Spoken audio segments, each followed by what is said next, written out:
په نړۍ کې اوس مهال 3.5 اربه کبان شتون لري او دا تعداد په پرلپسې ډول مخ پر زیاتېدو دی. په دنیا کې 3.5 لکه کبان په ورځ کې پیدا کیږي او هر کال 14 کروڑه کبان پیدا کیږي. نن ورځ په اوبو کې تر ټولو لوی کب د بلو ویل دی. که موږ یې په نړۍ کې د پاتې حیواناتو او مرغانو سره پرتله کړو نو د نړۍ تر ټولو لوی حیوان د انټارکټیکا بلو ویل دی. دا شاوخوا 98 فوټه یعنی 10 متره اوږدوالی لري او وزن یې 4 لکه پاونډه یعنی 1,81,414 کیلوګرامه دی چې پوره د 33 پیلانو وزن سره برابر دی.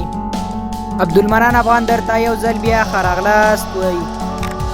زموږ د نړۍ شاوخوا په تیرو 4.5 کلونو کې په دې ځمکه کې مختلف ډوله حیوانات راغلل او خپاره شول. نو آیا د دومره اوږدې مودې په ترڅ کې په دې نړۍ کې د بلو ویل یوازینی لوی حیوان دی؟ په حقیقت کې بلو ویل یو کب نه دی بلکې یو حیوان دی. که چیرې موږ کبانو ته وګورو نو د ګریټ وایټ شارک په نړۍ کې تر ټولو لوی کب دی چې اوږدوالی یې شاوخوا له 15 څخه تر 14 فوټه یعنی 5 مترو پورې دی او د دوی وزن له 680 څخه تر 1100 کیلوګرامه پورې دی. لکه څنګه چې په میلیونونه کاله پخوا ډایناسور زموږ په ځمکه کې وو، همدا ډول د شارک یو ډول نسل هم په میلیونونه کاله پخوا په ځمکه کې شتون درلود چې د میګلډون په نوم یادېده. میګلډون شاوخوا 8 میلیونه کاله پخوا پر سمندر واکمني کوله چې 8 فوټه اوږد او خوله یې تقریبا 3 متره وه. که دا د انسانانو سره پرتله شي نو دا د انسان څخه څو چنده لوی دی. د هغه په خوله کې شاوخوا 270 دانې غاښونه وو چې یو غاښ یې 7 انچه اوږد وو. ساینسدانانو د یوې څېړنې په ترڅ کې داسې څه وموندل چې هغوی یې حیران کړل. هغه دا چې کچيري د میګلډون یو غاښ مات شي نو دا به یوازې یو ورځ ونیسي چې نوی غاښ یې وده وکړي. د میګلډون وزن تر 100 ټنو پورې و او خپل ښکار یې په خوله کې نیو.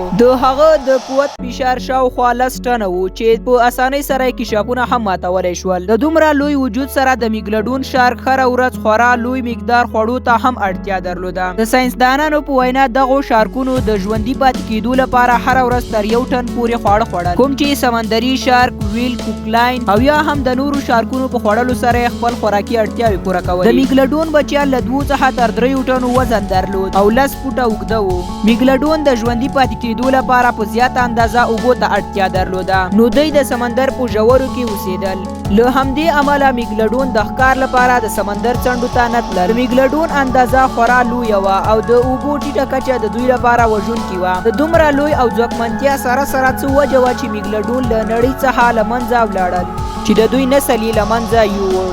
لکه څنګه چې د ډایناسور له منځه تلل د اسماني ستورو راپرېوتل ول، خو اخر د میګلډون سره څه وشول چې د دوی نسل یې له منځه یووړ. په حقیقت کې د هغوی د ورک کېدو اصلي لامل نه دی معلوم شوی، خو د دوی د ورک کېدو په اړه ګڼ شمېر نظریات وړاندې شوي دي. لیکن یوه تیوري شتون لري چې تر ټولو صحیح او مثالي ګڼل کېږي. د یوې تیوري له مخې د وخت په تېرېدو سره د نورو مخلوقاتو تکامل له امله په ډېرې چټکۍ سره وده پیل کړه او د کبانو شمېر هم په ډېرې چټکۍ سره زیات شو او دغه کوچني کبان د لویې ماتې سره مخ شول. که څه هم میګلډون په اندازه کې خورا لوی دی، د هغوی نفوس د شارک په پرتله خورا کوچنی و او دا هغه دوره وه چې د وایټ شارک نفوس په خورا ګړندۍ سره وده کوله. لکونه کاله پخوا د سمندر د ډېرو برخو د تودوخې درجه ډېره سړه وه، خو د میګلډون د ژوندي پاتې کېدو لپاره لوړې تودوخې ته اړتیا وه ځکه دا د دوی لپاره یوه نامناسبه اندازه وه. همدې امله لکه څنګه چې د تودوخې درجه ټیټه وه نو د یخ د زیاتوالي سره میګلډون هم د ګرمو سیمو په لور حرکت پیل کړ. هغه کبان چې د خوراک د نه پوره کولو لپاره میګلډون خوړل په همدې سیمو کې پاتې شول، خو د سمندر په ګرمو سیمو کې ډیر کم اندازه کوچني کبان ول. که په ساده ټکو کې ووایو نو د میګلډون شارک لپاره د خوړو کمښت رامنځته شو چې له امله یې دوی د لوږې په وخت کې د خپل نسل د بچیانو په خوړلو پیل وکړ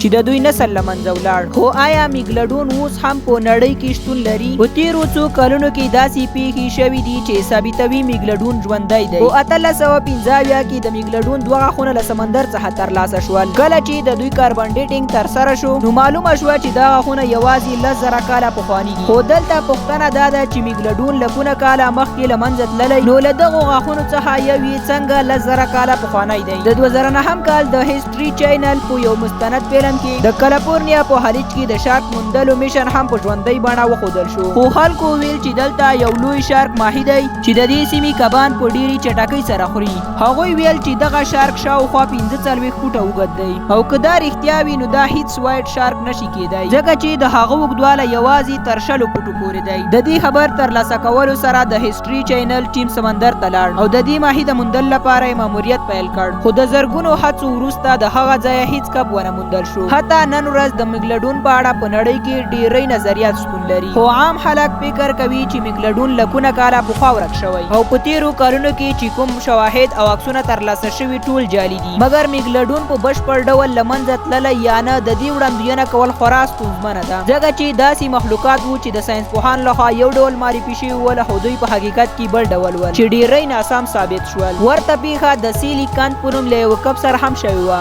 چې د ساینسدانانو په وینا چې له نن څخه یې په میلیونونه کاله د مخه ژوند کاوه، مګر په 1938 کې ورته کب د جنوبي افریقا د سمندر په یوه څنډه کې وموندل شو. دا کب د ډایناسور له زمانې راهیسې په دې ځمکه کې شتون لري. تر 1980 کال پورې ساینسدانان د شارک د یو ډول په اړه نه پوهېدل چې شاوخوا په میلیونونه کاله په دې ځمکه کې شتون لري. دا شارک د میګا ماوت په نوم یادېږي. دغه شارک 2 متره اوږدوالی لري چې وزن یې 1215 کیلوګرامه دی.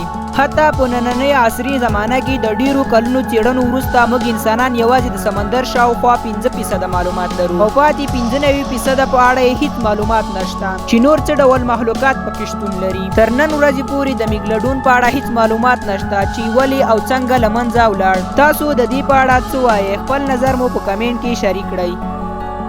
د معلوماتو له کتلو او اوریدلو مو نړۍ مننه. که مو معلومات خوښ شوي د خپلو دوستانو سره هم شریک کړئ.